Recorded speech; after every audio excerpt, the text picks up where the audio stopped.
Right. Welcome, everyone. We're so happy you're here and to be here all together.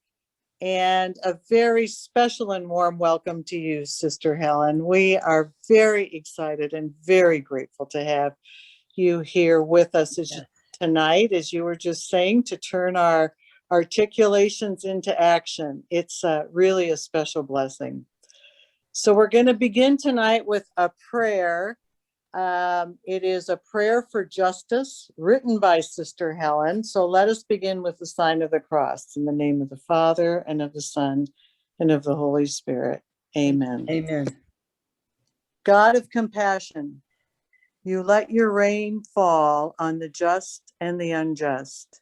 Expand and deepen our hearts so that we may love as you love, even those among us who have caused the greatest pain by taking life. For there is in our land a great cry for vengeance as we fill up death row and kill the killers in the name of justice, in the name of peace. Jesus, our brother, you suffered execution at the hands of the state, but you did not let hatred overcome you. Help us to reach out to victims of violence so that our enduring love may help them heal. Holy Spirit of God, you strengthen us in the struggle for justice. Help us to work tirelessly for the abolition of state-sanctioned death and to renew our society in its very heart so that violence will be no more. Amen. Amen. In the name of the Father and of the Son and of the Holy Spirit. Amen. And now I would like for Carol McAvoy, a very treasured member of our community and a good friend of Sister Helen's, to do the introduction for her. Carol? Hello, everyone. Good evening. I wanted to mention that I don't think my friend Helen needs any introduction at all. But one of the things I think about so that we can always reflect a little bit is who she is speaks so loudly.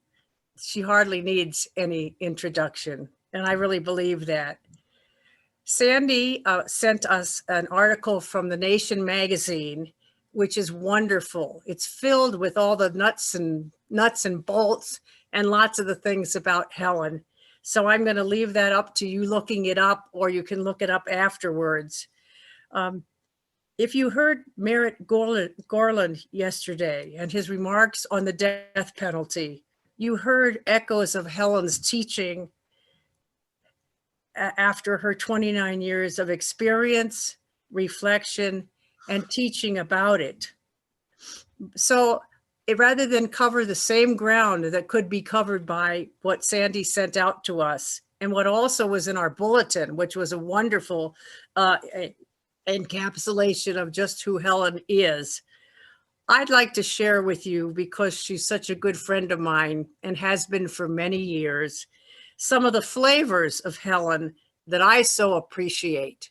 These may be things that you won't find in the official biographies, but I want you, because you're such a dear group to me, to hear from me about my friend Helen. First of all, Helen is, I want to share the flavors of Helen that I really appreciate. Helen is a woman of extremes, deep darkness of death row, especially the losses, especially Lisa Montgomery. And she's also filled with the warmth of relationship, the capacity to be fully present when in your presence. She can make you feel as if you are the only person in the room.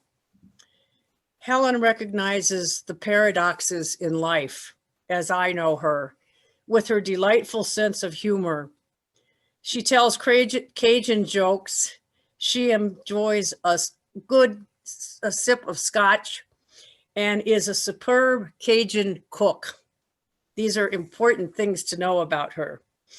Helen, she can also embrace the empowerment, faith, and successes, along with deep sadnesses, loss, and grief. And she can wrap it all up in a riveting story. I've experienced Helen's simply, and as I can most clearly say it, as faith, hope, and love embodied wherever she goes. So thank you, Helen, for being with us. I don't want to keep going anymore because we need to hear from you. Oh, Thank you for being with us tonight. thank you. And I see the judge. The judge just Jed, joined us. he just got in here. He's one Yeah. of my favorite Hi, Helen. recipients of Cajun jokes. Boudreaux and Thibodeau send their love to you, Larry. I'm sure they do. Yeah. Great to see you both. This is really a delight. Thank God we belong to a faith community. There are just so many really serious problems. There is so much suffering. So I think the best way is I just have bags of stories. I'm going to take you into my stories and my experiences. I think sometimes maybe the best thing that we share with each other when we go to share our faith is to say to each other, let me tell you what happened to me. Because God's grace intersects with our lives. And that is what we speak about. I love it that Pope Francis was on the Feast of All Saints in his homily at Mass that day, talked about holy ones are ones that God passes through. And we each have that spark in us, that God spark. And God passes through us, each of us. And there is the part, because we know ourselves, and especially if we're not teenagers anymore, we really know ourselves. We've been around the block a few times. We know what we're capable of. We know where our weaknesses are. But that the grace of God in us transforms us. And it's kind of what happened to me. It is what happened to me. And I just want you to know that with all this experience with the death penalty, I've experienced 6 human beings, was there with them, told them to look at my face when they were executed by the state. 3 of them electrocution and the other 3 lethal injection. And there's this saying in Latin America that what the eye doesn't see, the heart can't feel. And in Montana, if you ever do get around to executing anybody, you will never be a witness at it. You are purposely will be kept away. There are only a few choice witnesses. There have been 2 court cases to try to make executions public, and they've both been defeated. And there's a reason for that. It's a secret ritual. And I was thrown into it. And you have to know, I didn't know. I didn't know what I was doing. Tim Robbins, all while he was working on the film of Dead Man Walking, he kept saying, and it was true, the nun is in over her head. And truly I was. What did I know about the criminal justice system? What did I know about how the death penalty worked? What did I know about the courts? What did I know that it's only poor people selected for death? And a big implication of that is that they can't get good defense. They don't have resources to get the DNA experts. They don't have, you're supposed to have all these constitutional protections, but what actually happens, it's kind of like being really sick and you can't get a good doctor who knows the latest, all the things, what's been going on and what the latest treatments are. You can't get a good doctor. You don't have health care, and it's similar.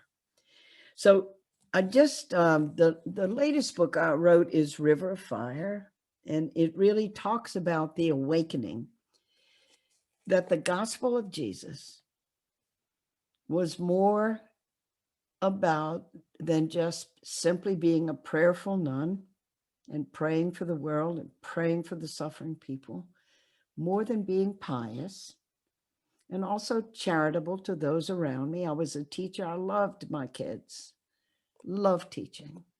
And I know they got the mean nun stories out there. Maybe some of y'all even experienced mean nun or two. But I love teaching and I love the kids. And so the world that I inhabited out in the suburbs as a teacher in a private school, a parochial school, was all good. And I want to say that about each one of us. We are, each of us, good. We are good people. And grace woke me up. And I'm going to take you through that journey. And I'm going to take you right into the fire. River of fire. Where's the fire in this book? Remember, what the eye does not see, the heart cannot feel, but what the eye does see can set your soul on fire. And that's the prelude to River of Fire. It's the fire. I begin the book. It's an epigram of St. Bonaventure. Don't ask for understanding. Ask for the fire. And the fire is that place in our souls which is more than simply logic or making a plan and a blueprint and then going and doing it. The fire is being caught up, like St. Paul talks about, like we see in the lives of the saints, each of us, with a holy passion. And it gathers us up. It's bigger than us. And the prelude and the fire of River of Fire comes from the witnessing of the first execution that I saw. And it was Patrick Saunier. He had done an unspeakable crime. And we're going to go through that. Because when we descend into the death penalty, I call it both arms of the cross. There are victims on one side who started their day in an ordinary way. And before the day was over of November 4th, 1977, two sets of parents had their teenage children shot point blank in the back of the head and left dead in a sugarcane field in Louisiana. That was the crime of Patrick Saunier, the first person that I was with.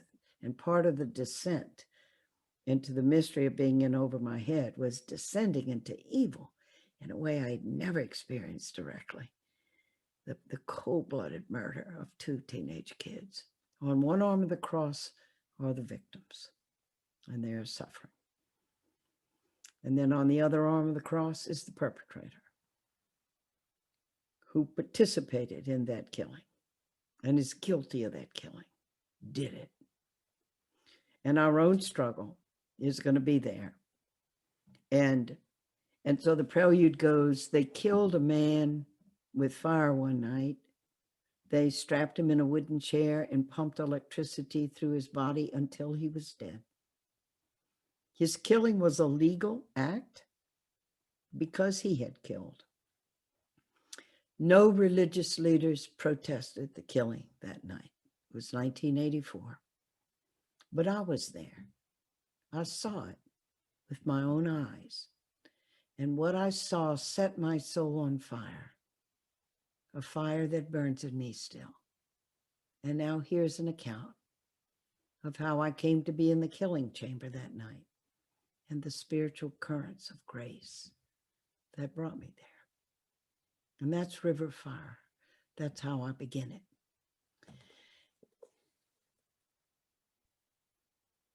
The awakening, I just want to say it's grace that wakes us up. Now, we can put ourselves in a situation to help grace along. We belong to a faith community. We show up for gatherings like this. We're going to hear a speaker. Are we going to see a film? Are we going to, we cannot last long without community.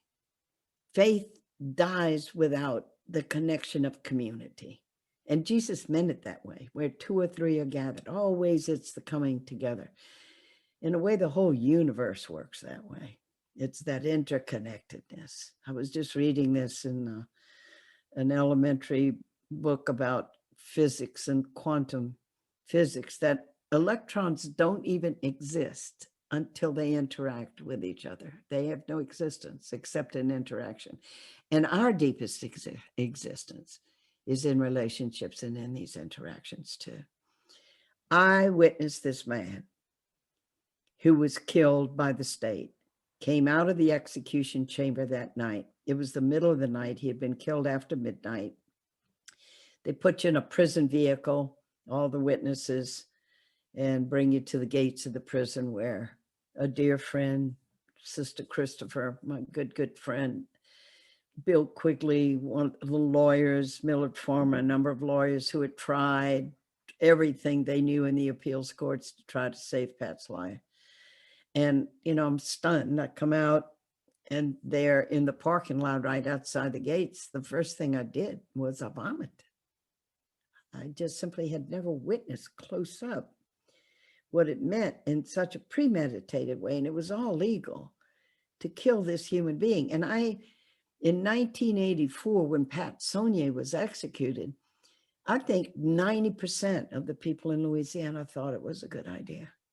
And I've reflected a lot on people and how we got into the death penalty and the goodness of the hearts of people, that you could have like 90% of people in a society that say, yeah, that's what we got to do. Because people are not mean or, you know, yeah, we want government going and killing people. People don't desire to kill their fellow citizens.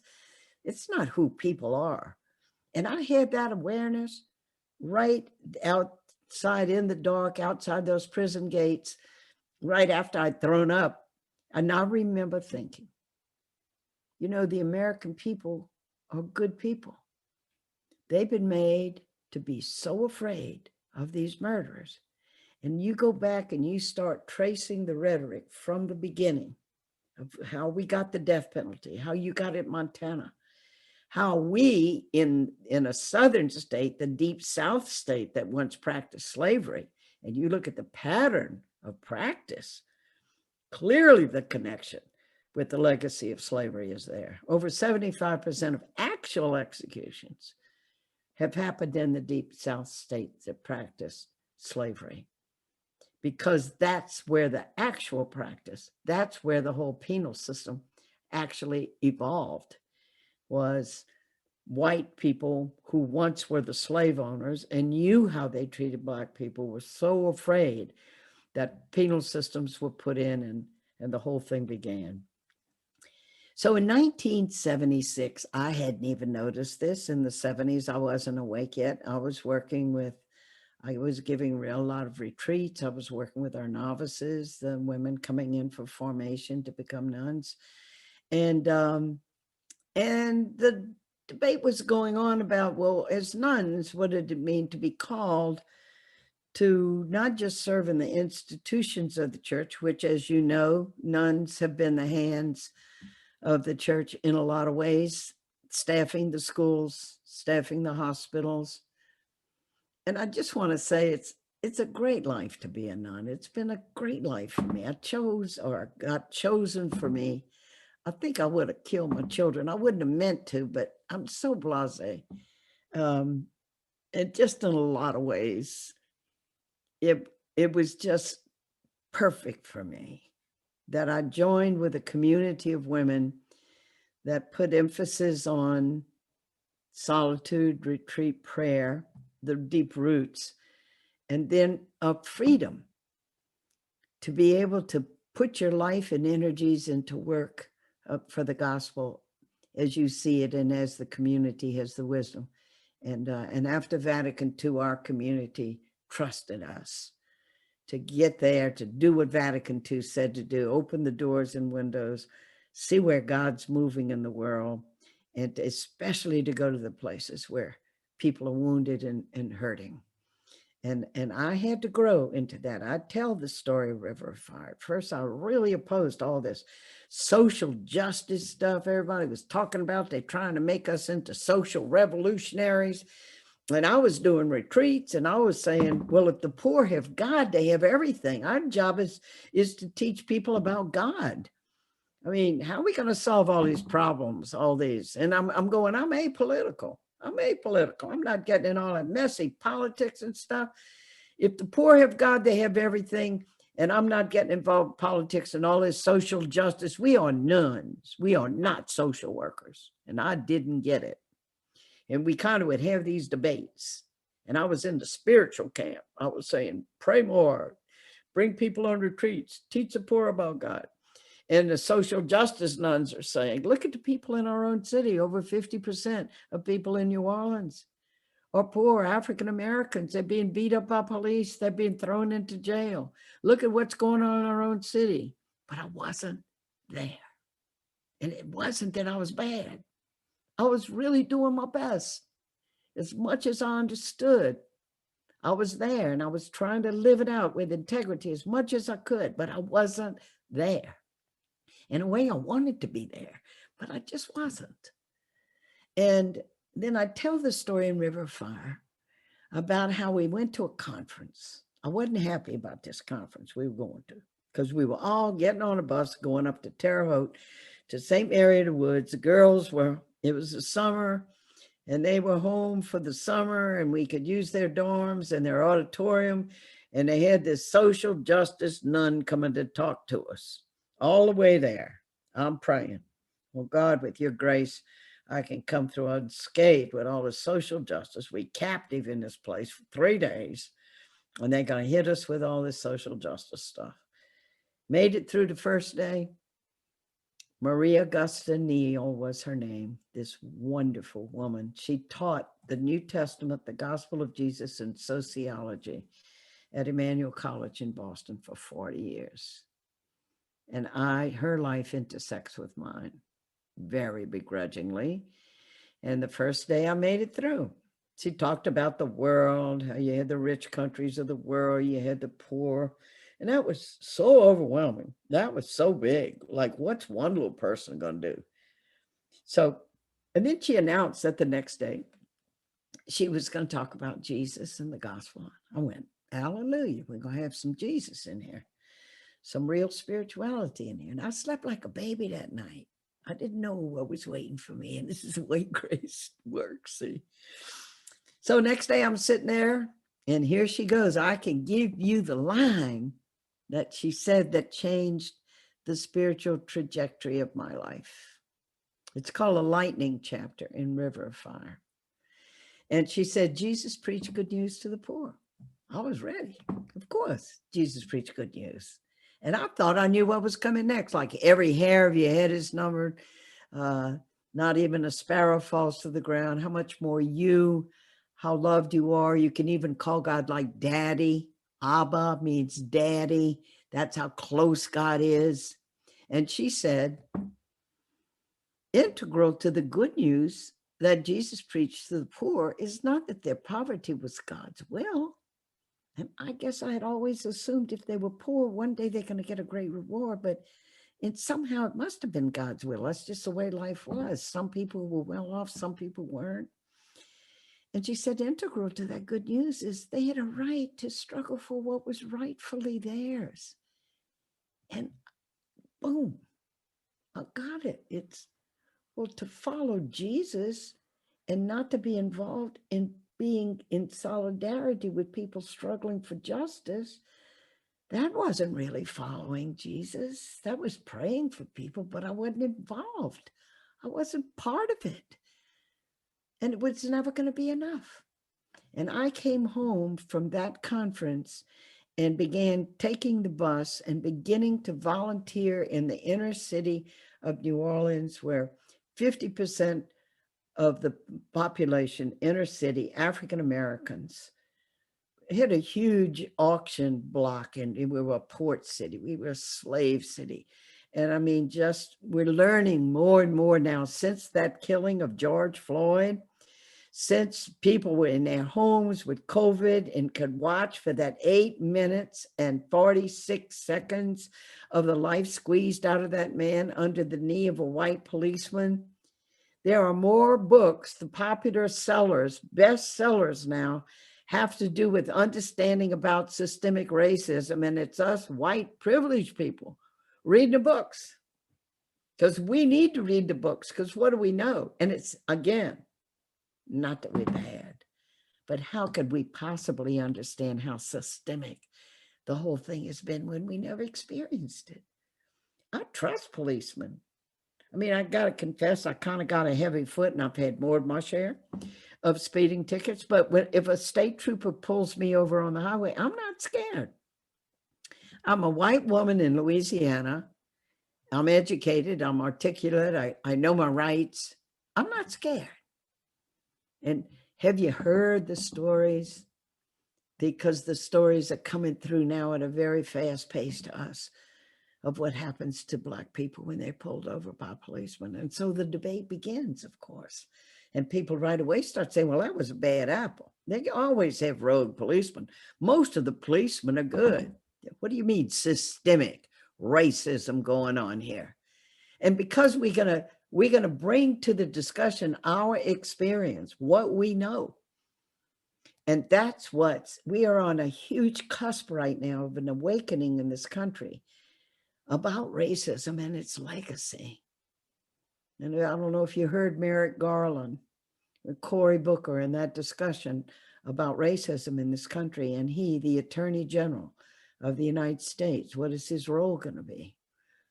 And so I knew that I had to have humility because it took me so long. I was 40 years old before I got the connection that to follow Jesus meant not a little extracurricular thing that I'd do something for justice, but to intimately be involved in it. And so I took the bus and I'd volunteer with the novices, and we started going into the inner city, the St. Thomas Project. There was a place I call Hope House. And right away, discovery. I woke up to justice, and when I got to Hope House, I found out people already awake before me. There was Sister Laurie Schaff, who had started Hope House. She was a Mercy nun. She taught in an all-white Catholic girls' school and began to have real problems. They had tried to invite a Black group of students in the sodality, a devotional group of young girls, and a big hoopla. We can't have Black kids coming into our white school. We'd been through segregation and desegregating the schools in New Orleans. Huge hoopla, huge resistance in the white community. And so I come to Hope House and I sit at the feet of people because I know I got everything to learn of what it means not to have health care. And Geraldine calling the nuns, we had a car. Sisters, can y'all take me to the hospital? Little Jared is burning up with fever. She couldn't go to a primary doctor. She didn't have health care. It meant taking her to the hospital with little Jared. We sit on a plastic chair in a terrazzo floor in Charity Hospital, go at 11, and at 3 o'clock in the morning, a young, tired intern comes to take care of her kid. And Louis, my little brother, when he was 6 months old, because Mama had been a nurse at Our Lady of the Lake Hospital in Baton Rouge, and Louis got double pneumonia, and he almost died. Brings him to the hospital. She knew the doctors. He got special care. It saved his life. And here I am with this shivering child, fever raging, the mama sitting in that plastic chair, me sitting there with her, until finally a tired intern comes to take care of her child. And it radicalizes you to just go, what is the healthcare system in our country? Look at this suffering that's going on. People, because they don't have healthcare. Why don't they have healthcare? Isn't that a human right? Should everybody have it? What the eye does not see, the heart cannot feel. And my eyes could see that night, and I could feel with her and her sick child. And that was happening all over the place. Everywhere I looked, I was learning. Here's the Adult Learning Center that Sister Laurie had set up, where people could come and get their GEDs. Here's Miss Ruby. She's 75. She's coming. She wants to learn to read because she wants to know what happened with Moses in the Bible. She wants to learn to read the Bible because how could Moses go up on that mountain? He comes down, his face is shining so much he had to put a veil over his face. What do you mean he went up on that mountain, he talked to God? I want to learn how to read that Bible. 75 years old. Here comes a kid, young kid. How far did you get in school? Well, I was a junior. He was going to graduate the next year. I said, well, look, we work with you individually. So we're going to just see what your reading level is, see what English, see your math. And it's not like you take a class and we're going to work with you individually. So let's see what your different levels are. And the kid could not read a third grade reader. And he was a junior. And of course, what it threw me up against was St. Joseph Academy in Baton Rouge. That's why I joined the Sisters of St. Joseph. They were great educators. And they took young, immature Helen and taught me I had a mind, taught me how to question, taught me how to do public speaking. I used the gift almost every day of my life. Taught me how to punctuate, taught me how to write. So I go to write books, I know how to write. This kid can barely write a fragment of a sentence. And what is going to happen to a young Black kid in New Orleans in the 80s, even if he tries to get a job, that he doesn't have a functional reading level? And it made me feel so guilty. I just went, why was I given this great education, this great mom and daddy, this intact family, my Catholic faith? Look at all I have been given. And it made me humble. It stripped me right down. It's not like I was so virtuous. I was so blooming protected and resourced. And so now it was time for me to serve. And I loved working in the Adult Learning Center and just to be there at the service of the people. And I tell you about this in River of Fire too, because when I grew up in the 40s and 50s, this is deep South now. This is Baton Rouge, Louisiana. My daddy was a successful lawyer. We had the quintessential 2-story big house. Ellen and Jesse. Ellen worked in the house with Mom, and Jesse worked in the yard, and they lived in the back in what was called the servants' quarters. Didn't eat with us, didn't use the same toilet. And we never questioned it. I never questioned it. Mom and Daddy were good. Daddy helped Ellen and Jesse go get a house, buy a house, get a job at the refinery, but never questioned what it must mean. Black people had to sit way over to the right in a special cordoned off section of Sacred Heart Church. Black kids couldn't receive their Holy Communion with us. And that's what culture does. Culture gives us eyes and ears. Well, honey, that's the way we do things in the South. It's better for the races to be separate. And then even when I joined the Sisters of St. Joseph, all the servants at the mother house were all Black, doing the laundry, doing the cooking. Mostly servants of white people or people of color in the South. And never questioned it. Always had a kind heart. I was always kind to people. But see, when you wake up to justice, you start looking at systems. What's going on here? So that you have intergenerational poverty, and you also realize how blooming complicated it is. There's no really easy fixes here. It's very complex.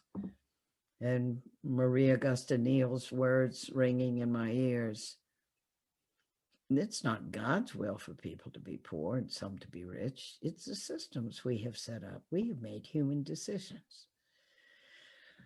And so here I am then, there at this place.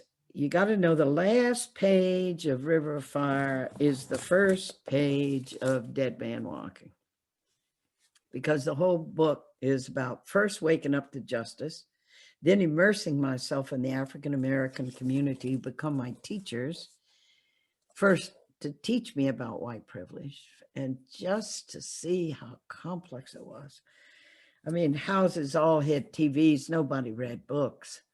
Nobody even had, when the kids going to school or coming to try to get their GED, a place to study, a place to read.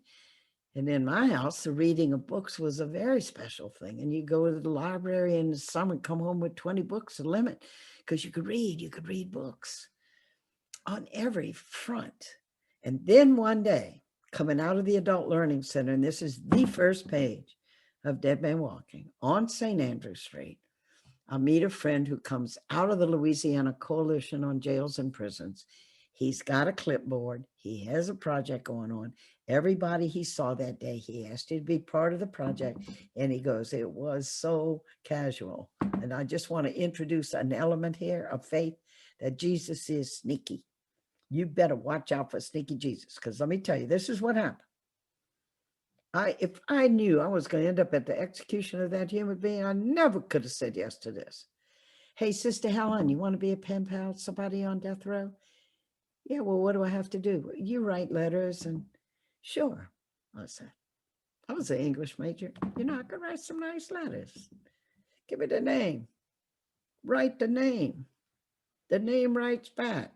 That's where we got into trouble, see, because the minute you have that connection, even if it's letters, I'm writing to him about working at Hope House and being a nun, and he's talking about a 6.5 foot by 9 foot cell and life on death row. And I realized from his letters that he has no one to visit him.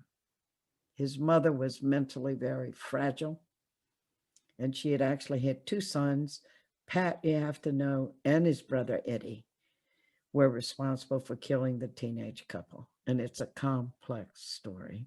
You read Dead Man Walking, you see that Eddie, the brother, the younger brother who got the life sentence, is actually the one that night that killed those 2 kids. But Pat is to be executed. Pat had confessed when the police got him there in the police house. He's the one to be executed. And so I write, he writes, he has no one to visit him. He never asked me for anything. He never asked me for money for cigarettes. He was just really so glad somebody had found him. So I just said, hey, Pat, I could come see you sometime. It's 2.5 hour drive to Angola, but hey, I thought I could do a little end run. This is Sneaky Jesus Part 2. And I said, I'll come see you sometime. And right away, boy, all these visitor forms. And he says, well, look, I'm a Catholic. You're a nun. Would you be my spiritual advisor? So I say, yeah, I'll fill out the form. And I don't know that a little over 2 years later, when he's to be executed, everybody's going to have to leave the death house. The lawyers, anybody else, except the spiritual advisor who can be with him and is going to be with him when he dies, when he's killed.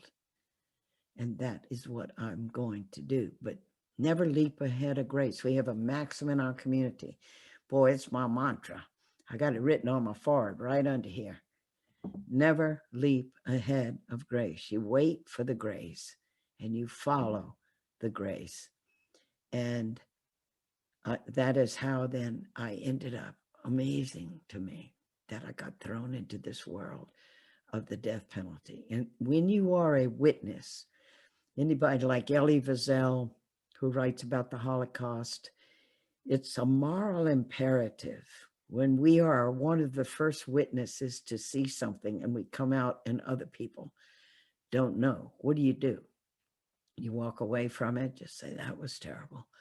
I'm not doing that again. But then I thought of the people. I thought of the American people that night in that dark parking lot. And I remember thinking, the American people are good. They're never going to be brought close to this. I'm the witness. I got to tell the story. I didn't know what I was going to do. I didn't know I was going to write a book or it'd be a movie and an opera.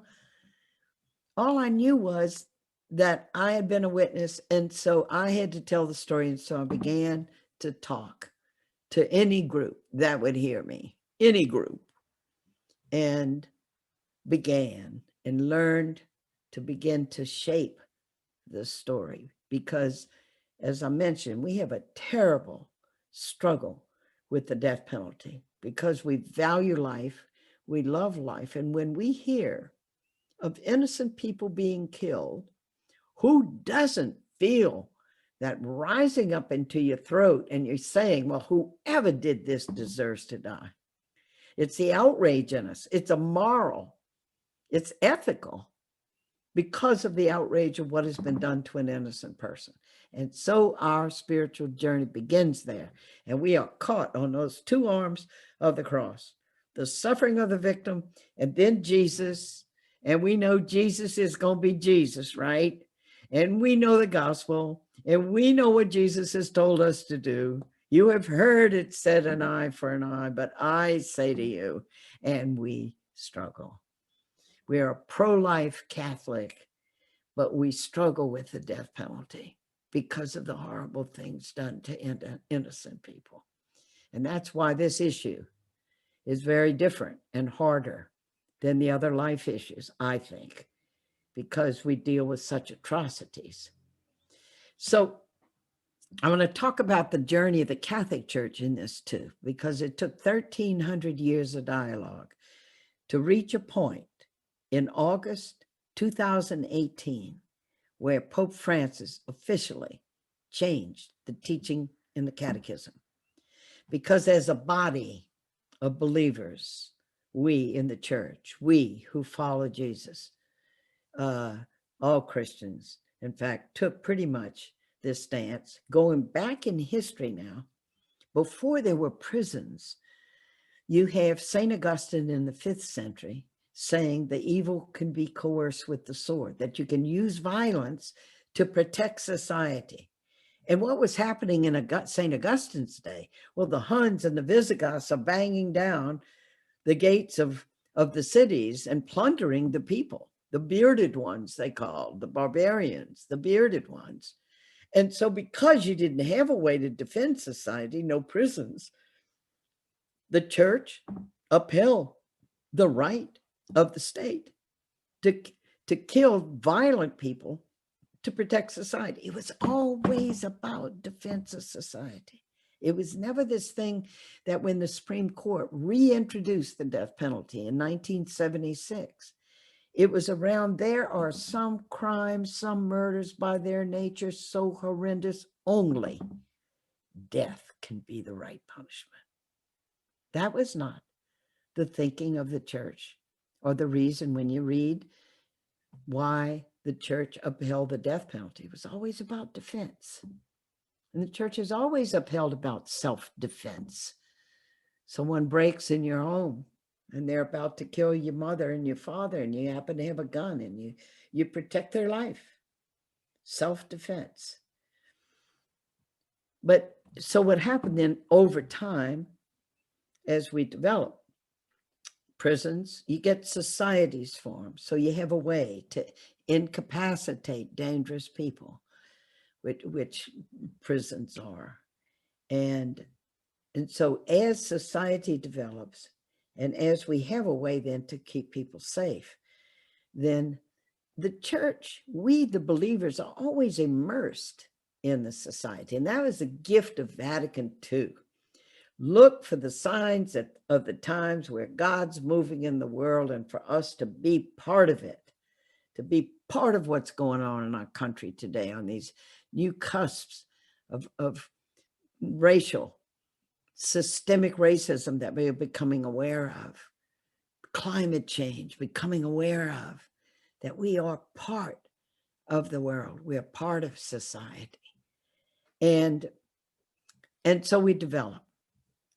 Now I'm going to bring you into, you remember how I said when no religious leaders protested the killing that night. So here I am, just waking up to this, witnessing this execution in 1984. And we happen to have an archbishop, God bless him, he was really a good man, but he had been in the military, he had been a chaplain, and he was all for the death penalty. And so I'm just beginning now to try to talk to groups, Catholic groups, all kinds of groups. And here we have the archbishop who was so strong in being for the death penalty because he said we had to protect society against terrorists. I'm talking to him, I'm going, Archbishop Helen, we don't have terrorists on death row. We got only poor people, most of whom kill white people. But anyway, I got the archbishop, and he's good friends with the DA, Harry Connick Sr. And in fact, he even gives Harriet Connick a letter to read to the Catholic jurors when there was a death penalty trial. In good conscience, in my jurisdiction, you can vote for the death penalty. You can be a good Catholic and vote for the death penalty. And so all I know to do is you get out there and then you write a book. And I got to tell you this, I had an excellent editor. You never would have heard of me or Dead Man Walking if I hadn't had that good editor that helped me to shape the story so that people could go on the journey. You never would have heard of the book, because in the first draft, I was so into the human rights of people that they should not be executed. You cannot give that kind of government power over the lives to make these decisions. And the way the death penalty was set up, we're much more conscious now how broken the thing is. 185 wrongfully convicted people have been exonerated and let off of death row. It is so amazing, the number of mistakes. And when you look at it structurally, and that's what the article in The Nation, the op-ed that I wrote, is about the structural fault that was been in it from the beginning. Because when the Supreme Court set it up in 1976, supposedly they were going to give guidelines. And they said, well, it's only to be reserved for the worst of the worst murders. Nobody knows what that means. You kill my mother. What do you mean? Well, is that any murder of an innocent human being? Isn't that always the worst of the worst? That life can never be replaced. But they gave us the criteria only for the worst of the worst. So then the states, your state, Montana, Louisiana, anybody that put the death penalty in, well, how do you figure out what's the worst of the worst? So one of the first things they did was, well, who are some citizens to whom we attribute such value to their life that automatically, if you kill them, that's a death penalty. Okay, policeman. Well, what about firemen? No. What about public school teachers? No. And you start making lists. You start listing aggravating circumstances. This is what the worst of the worst means. And it was always going to be fuzzy. And then when we start practicing it and we look at the profile after 35 years of practice and see who ends up being the worst of the worst, it's really clear. Always poor people, people who kill white people, and mostly did it in a geographic area that once had been a slave state. It's overwhelming, the pattern. So you have an impossible criteria that is very fuzzy, and then it was coupled with, you put complete discretion in the hands of prosecutors to kill people or not. And it is a fact. If a prosecutor does not go for death, and they always have the choice not to go for death, when they go for death, it has to be their discretion from square one. All these federal executions we just witnessed, the 13 people that Trump and Barr set their sights on, like shooting cans off a fence. How could they kill those 13 people in the last 6 months of Trump's presidency? Because they could. Because he had the discretionary power to kill at will. They were all on death row. And he goes, you, and you. And we watched it. We watched what it means to give that kind of power to government. And so it's been faulty from the start, that you have an impossible criteria coupled with discretion of the prosecutor to kill or not kill. And of course, we're going to make all these mistakes with all these poor people chosen to die who can't get the good defense. It was bound to fail. For every 8 people we've executed of the over 1,500 people who've been gassed, shot, lethally injected, electrocuted, for every 8 executed, 1 person has been exonerated. So picture yourself getting your little plane ticket, and they feel they have to tell you this when you buy your ticket. You got to know you got a 1 in 8 chance that maybe your plane isn't going to make it. I mean, that airline would go out of business so fast. But the killing of human beings.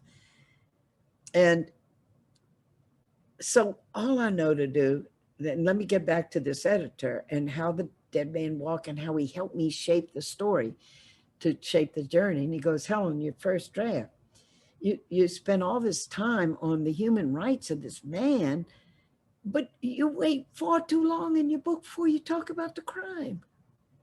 This man, his brother, killed 2 teenage kids in cold blood. David LeBlanc was only 17. Loretta Burke was only 18. They had gone to a football game. They said goodbye to their mom and daddy, and they never came home. They're found dead, their faces in the mud in the sugarcane field, shot point blank in the back of the head. And if you don't deal with that, the horror of it, in the first 10 pages of this book, nobody is going to read your book. And then you take your reader with you, standing in your own outrage at this terrible killing of these kids. And then take your reader with you step by step and lead them finally to the point of the killing in that execution chamber, so that they can ask themselves the question, is this what we do? And bring out to them how the prosecutor is going to claim they're doing this for the victim's family. This is for justice for the victim's family. If somebody killed your child, what would you want? And I've witnessed at these death penalty trials a closing argument of a prosecutor saying to the jury, they're about to go behind those closed doors and decide, should this person live or die? I vote whether they live or they die.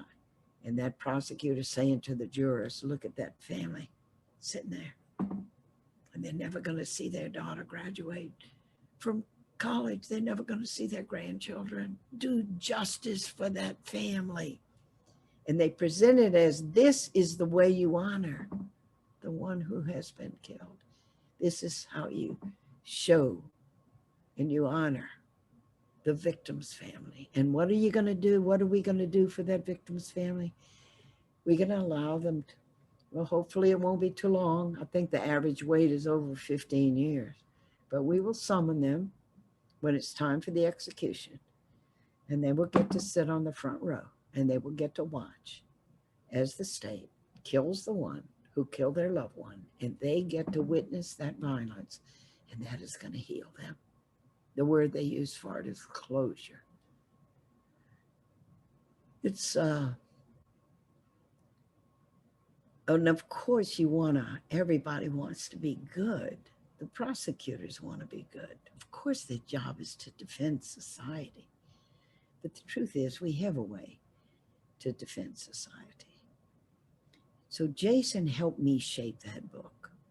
And Tim Robbins, when he went to do the film, he said it was the easiest screenplay he ever wrote.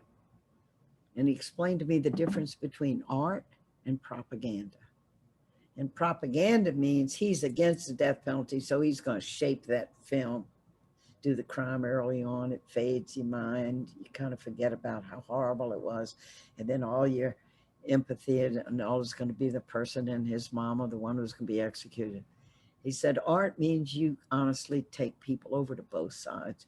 And the boldness of that film, of Dead Man Walking, is that he takes you on the journey of Matthew Poncelet. He's guilty. He confesses his guilt. He's executed, and he juxtaposes his execution. And by now you have some feeling for him, because he'd been through the journey with him, and you heard him confess and weep and ask forgiveness. But he juxtaposed the killing scene side by side with the execution. And the theater managers told him that they had never shown a film in which the people just stayed riveted. They stayed in their seats. The screen went blank and they filed out in silence because they were thinking, that's art. You want to bring people over honestly to both sides of an issue. And that's what we have to do too. But look at the practice all these years.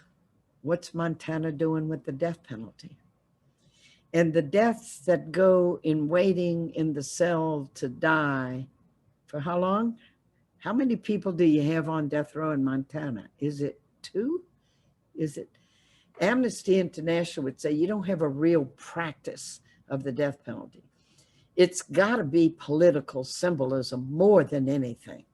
Out of all the murders that have happened in Montana, you have 2 people sitting on death row, and you got to start looking at all those things, all those factors, and all the resources put into killing these 2 people or whoever it is. It's not many, I know that. And when was the last time you even had an execution?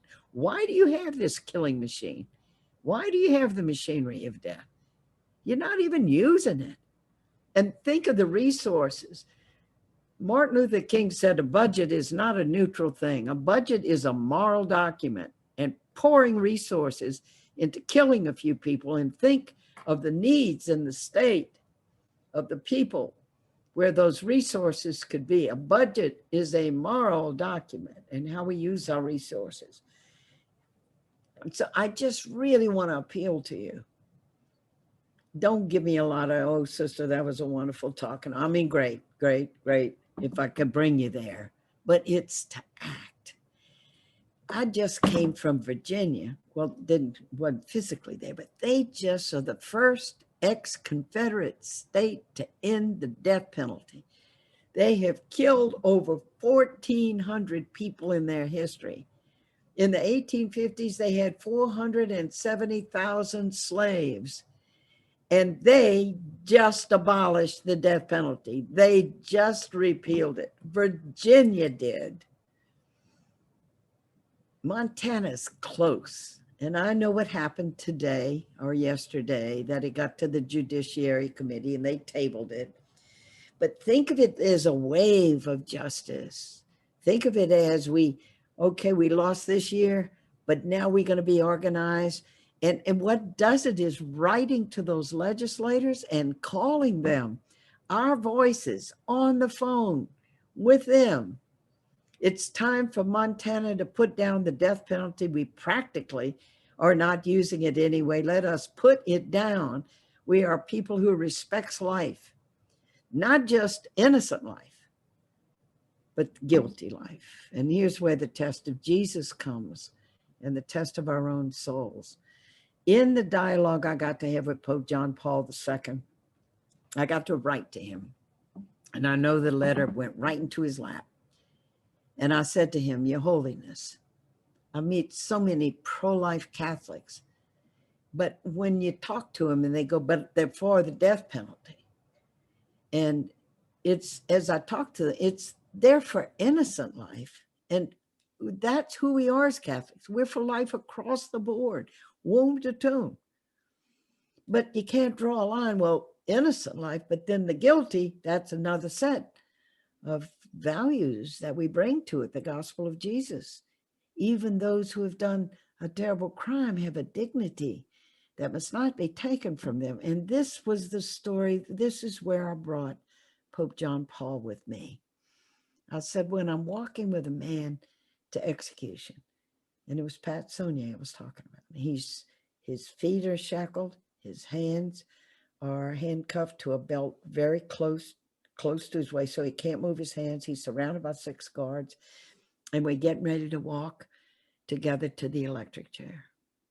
And he turns toward me and he says, Sister, please pray God holds up my legs when I make this walk. And I said to him, Your Holiness, does the Catholic Church only uphold the dignity of innocent life? What about guilty? And to render a person defenseless and deliberately kill them when we have a way to protect society. Can you help our church? Can you help us get the value of all life, the dignity of all life? And notice, and so Pope John Paul was the first, actually, Pope in 1999 when he was in St. Louis. For the first time, he put the death penalty in with the other pro-life issues which we know and love. And he said no to abortion, no to euthanasia, no to physician-assisted suicide, and no to the death penalty, which is cruel, it's unnecessary. We have a way to protect society. Even those among us who have done a terrible crime have a dignity that must not be taken from them. And when we had Pope Francis finally, after all this dialogue going on, the Universal Declaration of Human Rights happening in 1948, the world beginning, we're one of the outlier nations that still has the death penalty. Out of the 195 nations, 2/3 don't have the death penalty because of the Universal Declaration of Human Rights.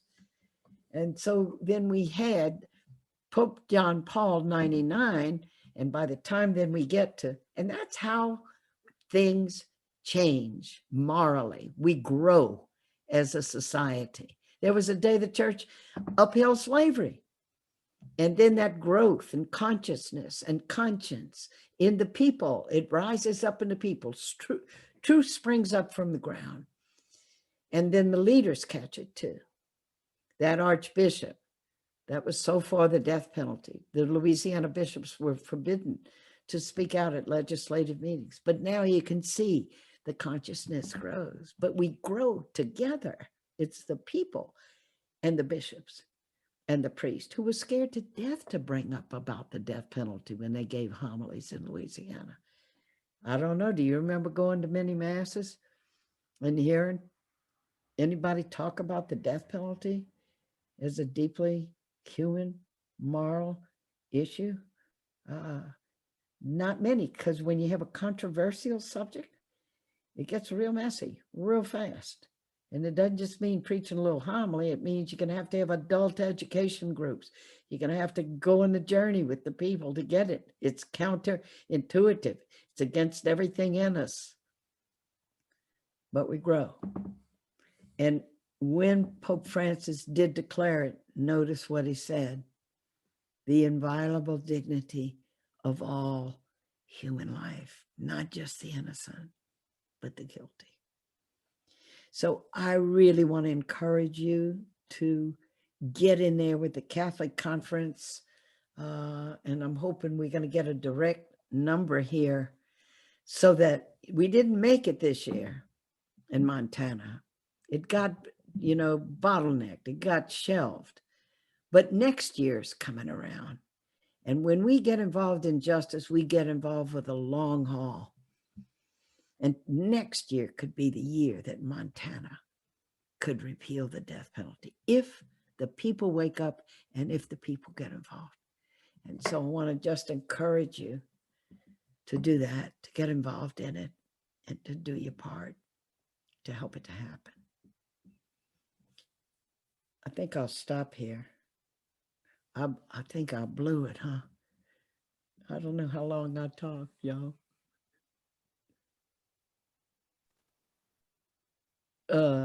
Who comes on next? Sister, you did such a great job. I think Sandy was going to come on, but she's still muted. Who's going to come on? I am. Sandy. I'm trying to unmute. I'm going to give you that number. Good. The best number we have right now for advocacy is the Montana Catholic Conference, Matt Brower.